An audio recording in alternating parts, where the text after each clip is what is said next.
ये सिर्फ धमाके नहीं थे, ये चेतावनी थी। ये सिर्फ मिसाइल नहीं थी, ये पूरी एक रणनीति थी।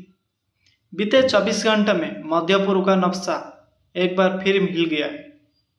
तेहरान, जो कभी अपने प्राचीन इतिहास के लिए जाना जाता था, और मिसाइल की आवाज़ से गूंज रहा है।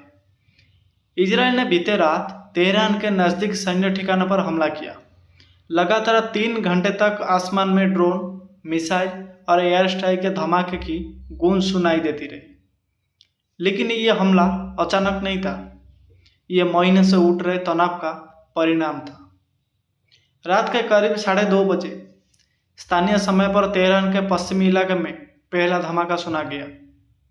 शुरुआती रिपोर्ट में कहा गया कि इजरायली ड्रोन ने एक ईरानी मिसाइल वेयरहाउस को निशाना बनाया। उसके बाद एक 4 बड़े धमाके हुए, जिनकी आवाज़ शहर के मुख्य इलाकों तक पहुंची। तेहरान की जनता घर से बाहर निकल गई। सोशल मीडिया पर वायरल हो रही तस्वीर में आसमान में आग के गोले साफ दिखे जा सकते हैं। ईरान ने हमलों की पुष्टि करते हुए कहा कि उनके वायु सुरक्षा सिस्टम ने कई ड्रोन और मिसाइल को मार गिराया। ईरानी सरकार मीडिया ने यह दावा किया कि हमारे पावर बैकअप सिस्टम ने समय रहते ही रिएक्शन किया है और नुकसान को सीमित रखा गया। लेकिन दोस्तों, सूत्रों के मुताबिक इजरायली हमले ने इतने सटीक थे इजरायली हमला कि एक अत्यंत महत्वपूर्ण संचार केंद्र क्षतिग्रस्त हो चुके हैं। इजरायल का यह आरोप है कि ईरान हमास और हिजबुल्लाह जैसे संगठनों को आधुनिक मिसाइल और ड्रोन टेक्नोलॉजी सप्लाई कर रहा था। इजरायल ने पहले चेतावनी दी थी कि अगर ईरान अपनी गतिविधियों बंद नहीं करेगा तो तेहरान भी सुरक्षित नहीं रहेगा। क्या यह वही चेतावनी थी जिसका अंजाम बीती रात हुआ? दोस्तों, हमले की खबर फैलते ही अंतर्राष्ट्रीय स्तर पर तनाव बढ़ गया। अमेरिका ने कहा, हम स्थिति पर नजर रख रहे हैं। रूस ने स्वयं बरतने की अपील की और चीन ने दोनों पक्षों से शांति बहाली का आग्रह किया। लेकिन दोस्तों, इन बयानों के बीच मध्य पूर्व में जर्मनी हकीकत ये है कि तेहरान में आग लगी है और इजरायल उसका कहना है कि ये तो सिर्फ शुरुआत है। जवाब की गूंज कभी कमजोर नहीं होती और ईरान का जवाब तो तेज, स्पष्ट और अचानक था। इजरायल के हमले के महज 4 घंटे बाद तेहरान ने अपनी सैन्य रणनीति बदल दी। ईरानी रेवोल्यूशनरी गार्ड की स्पेशल यूनिट को फेज 2 ऑपरेशन का आदेश मिला। सुबह 6:45 ईरान ने अपने शाहिद 136 ड्रोन पर और फतेह 110 मिसाइल का इस्तेमाल करते हुए सीधा इजरायल मिलिट्री कम्युनिकेशन हब को निशाना बनाया। हमले इतने सटीक थे कि इजरायल के कुछ सीमावर्ती इलाकों में बिजली और इंटरनेट सेवा करीब 3 घंटे ठप रही। इजरायल वायुसेना ने कहा, हमने ईरान से आए अधिकांश ड्रोन मार गिराए, लेकिन नुकसान हुआ है। ईरानी रेवोल्यूशनरी गार्ड्स के प्रवक्ता ने 2 ट्रूक कहा। तेहरान पर हमला करने वालों को ईरान की मिट्टी में भी सुरक्षित नहीं रहने देंगे। ईरानी मीडिया ने इसे ऑपरेशन ट्रू रिवेंज का नाम दिया है। तेहरान से लाइव वीडियो में दिखा गया कि कई परिवार बकरों में जा रहे हैं। लोगों में डर था कि इजरायल पलटवार करेगा, लेकिन डर सिर्फ ईरान में नहीं था। इजरायल के तेल अवीव और हाइफा जैसे शहरों में भी रेड अलर्ट जारी कर दिया गया। लेबनान बॉर्डर हिजबुल्लाह के रॉकेट लॉन्चर सक्रिय देखे गए और गाजा हमास ने भी इस संघर्ष को मौका बताया। इराक ईरानी समर्थक मलेशिया गुप्त ने चेतावनी दी। दोस्तों, अमेरिका ने अपने ड्रोन जो कि ड्रोन बेस को हाई अलर्ट पर रखा है। रूस ने सीधा संदेश दिया, स्थिति बेहद नाजुक है, और चीन ने कहा अगर ये संघर्ष बढ़ा तो पूरी दुनिया आर्थिक और मानवीय संकट में घिर जाएगी। लेकिन इस वक्त ना तो तेहरान झुकने को तैयार है, ना ही इजरायल। भारत ने एक वैध संतुलन बयान में कहा, हम क्षेत्र में शांति बनाए रखने की अपील करते हैं, लेकिन नागरिकों की सुरक्षा सर्वोपरि है। दिल्ली में इस मुद्दे पर रणनीतिक बैठक का दौरा जारी है, क्योंकि भारत के कई नागरिक इस क्षेत्र में काम कर रहे हैं। सोशल मीडिया का माहौल है। बहुत सारे हैशटैग के साथ ट्विटर और इंस्टाग्राम पर वीडियो भी वायरल हो रहे हैं। कुछ लोग इस संघर्ष को वर्ल्ड वॉर लाइट कहकर भी ट्रेंड कर रहे हैं। जब सीमाएं बोलने लगे तो गोलियां से पहले शब्द भी मर जाते हैं। ईरान और इजराइल के बीच छिड़े इस टकराव ने अब सीमा पर एक नई शक्ल ले ली है। यह अब सिर्फ दो देशों की लड़ाई नहीं रही, यह अब वैश्विक सैन्य संतुलन की परीक्षा बन चुकी है। तेहरान के जवाबी हमले के महज 2 घंटे बाद इजराइल के प्रधानमंत्री नेशनल सिक्योरिटी काउंसिल की आपात बैठक में पहुंचे। बैठक में मुख्य बिंदु था कि ईरानी ड्रोन लगातार सीमा में घुसपैठें कर रहे हैं। लेबनान से हिजबुल्लाह के रॉकेट लॉन्च सक्रिय देखे गए और सीरिया के गैर आधिकारिक ठिकानों से भी हलचल हो रही है। सूत्रों के मुताबिक इजराइल ने अमेरिका से डायरेक्ट इंटेलिजेंस सपोर्ट मांगा। अमेरिका ने इस संघर्ष के अब तक खुद को अलग रखा था, लेकिन अब स्थिति बदल गई है।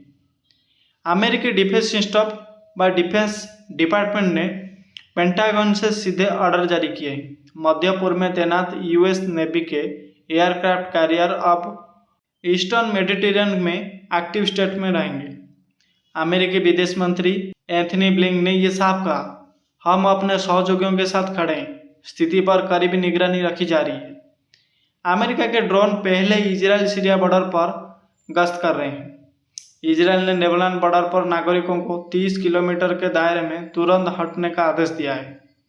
लेबनान के कई गांव जो कि इजराइल की तरफ रॉकेट फायर किए गए, जिनमें से कुछ को आयरन डोम सिस्टम में इंटरसेप्ट किया। गाजा बॉर्डर भी फिर से एक्टिव हो गया है।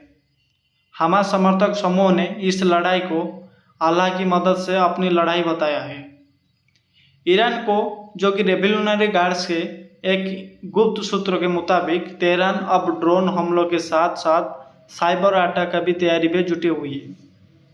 कुछ इजरायली वेबसाइट और मीडिया पोर्टल्स ने कुछ मिनट के लिए डाउन भी हो गए थे। माना जा रहा है कि ईरान समर्थित साइबर टीम ने हमला किया है।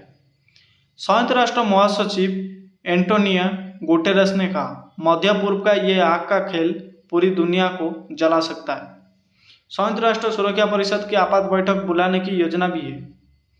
तेहरान में लोग लगातार बंकरों में रात गुजार रहे हैं। इजराइल के हाइफा, तेल अवीव और सीमा के गांव में भी स्कूल बंद कर दिए गए। लेबनान के कुछ हिस्सों में बिजली काट दी गई है ताकि ड्रोन हमले की स्थिति में बचाव में आसानी हो। यह अब विश्व की शांति की आखिरी परस्त पर दस्तक दे रहा है। जब महाशक्तियां मोहरे चलने लगती है तो जंग सिर्फ बंदूकों से नहीं, रणनीति से भी लड़ी जाती है।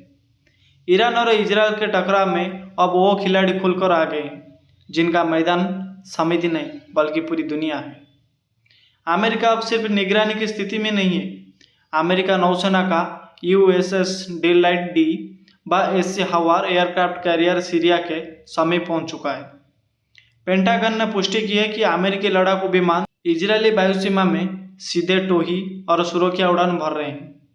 इजरायल के प्रधानमंत्री और अमेरिका राष्ट्रपति जो बाइडेन के बीच हुई फोन में वार्ता में अमेरिका ने पूर्ण समर्थन का वादा किया है। पेंटागन प्रवक्ता जॉन किर्बी ने कहा, अगर ईरान ने अपनी आक्रामकता नहीं रोकी तो अमेरिका प्रत्यक्ष रूप से कार्रवाई करेगा। जहां अमेरिका खुले तौर पर इजरायल के साथ आ खड़ा हुआ, वहीं रूस और चीन ने संतुलित समर्थन का मुखौटा पहना है। रूस ने ईरान को अघोषित सैन्य सलाहकार भेजे। चीन ने शांति वार्ता का प्रस्ताव दिया है, लेकिन चुपचाप ईरान के साथ डिप्लोमेटिक सपोर्ट बढ़ रहा है। रूसी विदेशी मंत्री सर्गेई लावरोव ने कहा, मध्य पूर्व का अस्थिरता अमेरिका के हस्तक्षेप से ही बढ़ी है। यह बयान साफ संकेत देता है कि रूस इस संघर्ष में निष्क्रिय नहीं है। आशंका बढ़ रहा है क्योंकि अमेरिका इजरायल के सैन्य बेस में अपने सैनिक भेज रहा है। रूस सीरिया में ईरान समर्थित मिलिशिया को सैटेलाइट डाटा दे रहा है। चीन दोनों देशों में तेल और साइबर लेन देन को गुप्त रूप से तेज कर रहा है। ये माना जा रहा है कि यदि ये संघर्ष सीमाओं के बाहर और अधिक बढ़ा तो ये सीधे नाटो बनाम रूस ईरान की स्थिति में तब्दील हो सकता है। दोस्तों, अंतर्राष्ट्रीय तेल बाजार में कच्चे तेल की कीमत $120 प्रति बैरल के पार पहुंच चुकी है। भारत, चीन और यूरोप पर सबसे ज़्यादा दबाव। क्या भारत इस युद्ध का अप्रत्यक्ष शिकार बनेगा? दोस्तों, विशेषज्ञों का मानना है कि भारत को अगले 3 महीनों में पेट्रोलियम पर भारी आर्थिक दबाव झेलना पड़ सकता है। इजरायल बैंकिंग सर्वर व उनका जो साइबर हमले की पुष्टि हुई है, ईरान के टेलीफोन सिस्टम में भी कुछ समय के लिए रुकावट आई है। साइबर विशेषज्ञों का मानना है कि दोनों देशों ने शैडो फोर्स नाम की साइबर आर्मी को सक्रिय कर दिया है। यूएन महासचिव ने एक बार फिर दोनों देशों से शांति की अपील की है। संयुक्त राष्ट्र सुरक्षा परिषद की आपात बैठक अमेरिका और रूस के बीच तीखे बहस में बदल गई। कई देशों का कहना है कि संयुक्त राष्ट्र से बयानबाजी कर रहा है, कार्रवाई कहीं नहीं दिख रही। क्या मध्य पूर्व से जहां जंग अब मिसाइल के साथ साथ माइक्रोचिप्स में भी लड़ी जा रही है। दोस्तों, इजराइल का पलटवार, पश्चिम देशों की सामूहिक कार्रवाई और संघर्ष का अगला मोड़, ये तो देखा जाएगा आगे क्या होने वाला है।